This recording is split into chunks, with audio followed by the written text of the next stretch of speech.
Bienvenue dans cette nouvelle édition du QG Weekend. Voici les titres de l'actualité. La liste définitive des candidats à la présidentielle rwandaise a été dévoilée vendredi 7 juillet par la commission électorale. 2 candidats d'opposition affronteront le président Paul Kagame le 4 août 2017. La justice populaire gagne du terrain en Guinée. De nombreux cas ont été enregistrés ces derniers mois à Conakry suite à la recrudescence des crimes. Et puis le Tchad est classé parmi les pays où le taux des accidents de travail et des maladies professionnelles est le plus élevé au monde. Pour inverser la donne, le gouvernement a créé un centre de kinésithérapie pour venir en aide aux travailleurs tchadiens. L'affiche définitive de la présidentielle rwandaise du 4 août est désormais connue. 2 candidats d'opposition ont été retenus pour faire face au président sortant Paul Kagame. Il s'agit de Frank Habineza du Front patriotique rwandais et du journaliste Philippe Mpayimana, candidat indépendant. Reportage de notre correspondant Oliva Diakota. Frank Habineza, représentant des écologistes du Rwanda, Philippe Mpayimana, candidat indépendant, et le président sortant Paul Kagame du Front patriotique rwandais sont les candidats remplissant les critères pour participer à la présidentielle du 4 août 2017 au Rwanda. Diane Rwigara, Gilbert Mouinidata et Fred Sekikubo, tous des indépendants, sont disqualifiés de la course. L'annonce a été faite ce 7 juillet 2017 par la Commission électorale nationale.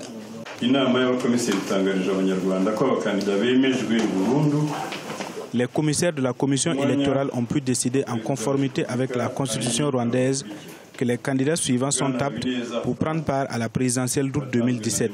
Il s'agit de Frank Habineza du Parti démocratique des Verts du Rwanda, Philippe Mpayimana, un candidat indépendant, et le président sortant Paul Kagame qui défendra les couleurs du Front patriotique rwandais. Les candidats indépendants recalés, Gilbert Mouinidata, Diane Rwigara et Fred Sekikubo n'ont pu obtenir les 600 signatures requises.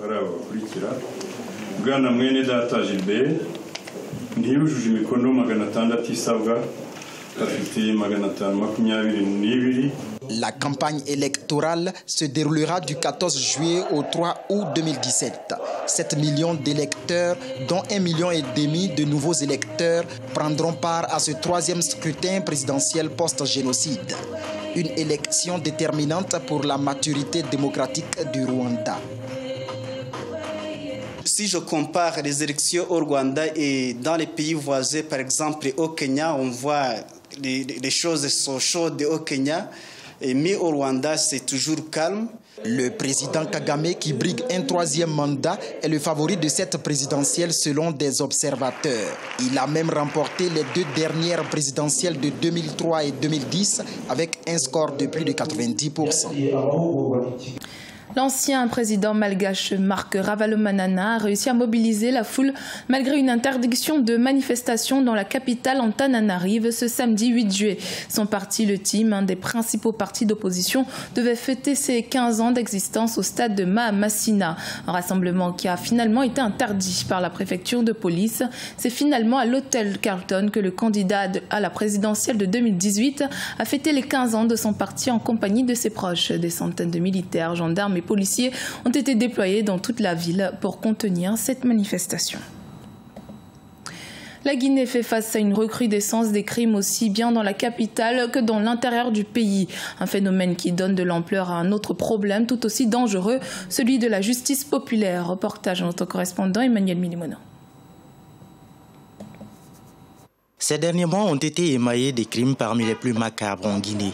Des crimes de rituels aux attaques à main armée en passant par les assassinats ciblés, la sécurité des personnes est de plus en plus menacée.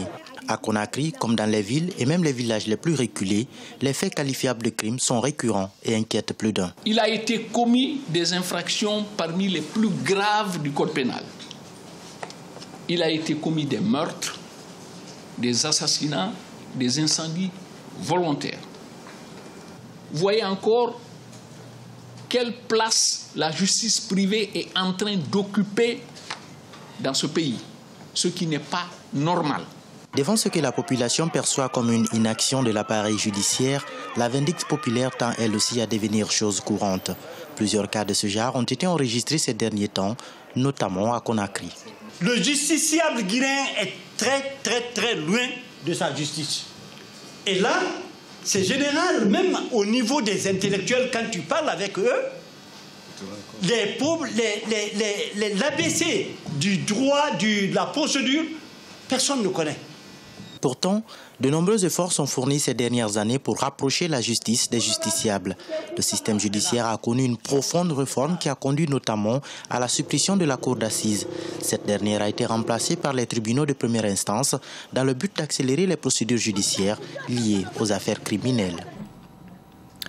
Le nombre de Tchadiens souffrant de maladies professionnelles ou victimes d'accidents de travail s'accroît chaque année. Pour y remédier, les autorités ont créé un centre de kinésithérapie pour leur venir en aide. Une initiative saluée par les syndicats de travailleurs qui estiment que la création de ce centre est la réponse du gouvernement à l'une de leurs revendications. Reportage notre correspondant Mahamat Ramadan, commentaire Ibrahima Djumaba. Tchad est placé parmi les pays où le taux des accidents de travail et les maladies professionnelles sont les plus élevés au monde. Pour l'année 2016, environ 450 cas d'accidents de travail ont été déclarés à la Caisse nationale de prévoyance sociale. Avec la création du centre de kinésithérapie pour la prévention des maladies professionnelles et la rééducation fonctionnelle, le pays fait un grand pas vers la prise en charge médicale spécialisée. La kinésithérapie, c'est une spécialité paramédicale qui a une visée préventive ou thérapeutique, curative. Tout ce qui est renforcement musculaire, des mouvements apaisants comme des massages ou des étirements ou pour empêcher les raideurs sont présents avec nous. Par jour, on peut programmer 20 patients externes. Donc on a une équipe de 5 kinésithérapeutes. Chacun peut traiter jusqu'à 10 patients par jour externes, sans compter les patients qui sont hospitalisés. Les organisations syndicales du secteur public comme du privé ont salué la création du centre de kinésithérapie au profit des nécessiteux. Mais, selon les spécialistes, les patients viennent tardivement pour les consultations, ce qui rend difficile parfois la prise en charge médicale. Ces pathologies qui sont fréquentes, il faut retenir qu'il y a aussi le glaucome. C'est une maladie qui crée beaucoup de dommages au sein de nos populations. Le plus souvent, les patients arrivent à une phase tardive, c'est quand ils ne voient pas. Alors que cette maladie, quand elle rend la personne, elle fait que la personne ne voit pas et que la personne vient en consultation, c'est qu'il n'y a plus rien à faire, il n'y a plus possibilité de récupérer la vue. Donc ce que nous conseillons à nos populations, c'est de pouvoir faire au moins une consultation ophtalmologique au moins une fois par an. Pour rappel, le centre de kinésithérapie de la Renaissance est l'unique du pays qui s'occupe de la rééducation fonctionnelle des patients. Il accueille en moyenne près de 60 malades par jour. Le Soudan suspendu de la FIFA avec effet immédiat. Cette décision serait la conséquence du limogeage du président de la fédération par le ministre de la Justice le 2 juin 2017. Les détails avec Deogracias Podo. Notamment Al-Hilal, El Merreikh et Al-Hilal Obaid sont disqualifiés des compétitions en cours de la Confédération africaine de football. Une décision de la Fédération internationale en charge de la discipline suite au limogeage, le 2 juin 2017, du président élu de la Fédération soudanaise de football, Moutassim Gaffar, remplacé par Abdel Rahman El Khatim. Je crois que la FIFA agit selon ses principes et toutes les fédérations de football savent plus ou moins les différents principes qui régissent cette fédération qui gère pratiquement toutes les fédérations de football. Et là, le principe de non-ingérence de la FIFA gouvernementale a donc été de mise pour cette suspension. Si la FIFA ne prend pas vraiment une décision assez radicale, il y aura une certaine chienlit qui peut s'installer dans le football soudanais. La Fédération soudanaise de football perd ainsi tous ses droits de membre conformément à l'article 13 des statuts de la FIFA. Le pays ne pourra donc plus participer aux compétitions internationales jusqu'à la levée de cette suspension lourde de conséquences pour plusieurs clubs du pays. C'est un véritable coup dur pour les clubs soudanais engagés dans les compétitions interclubs de la CAF notamment parce que cette saison, notamment le nouveau venu Al-Hilal Obaid a fait une très belle compétition. Ils sont déjà qualifiés pour les quarts de finale et cette suspension-là va les priver des quarts de finale. Et puis également Al-Merreikh qui est bien placé pour également se qualifier pour les quarts de finale. Donc le football soudanais est en train de grandir depuis des années. On le voit notamment avec les deux grands clubs que sont Al-Hilal et puis Al-Merreikh. Et aujourd'hui on a Al-Obaid également.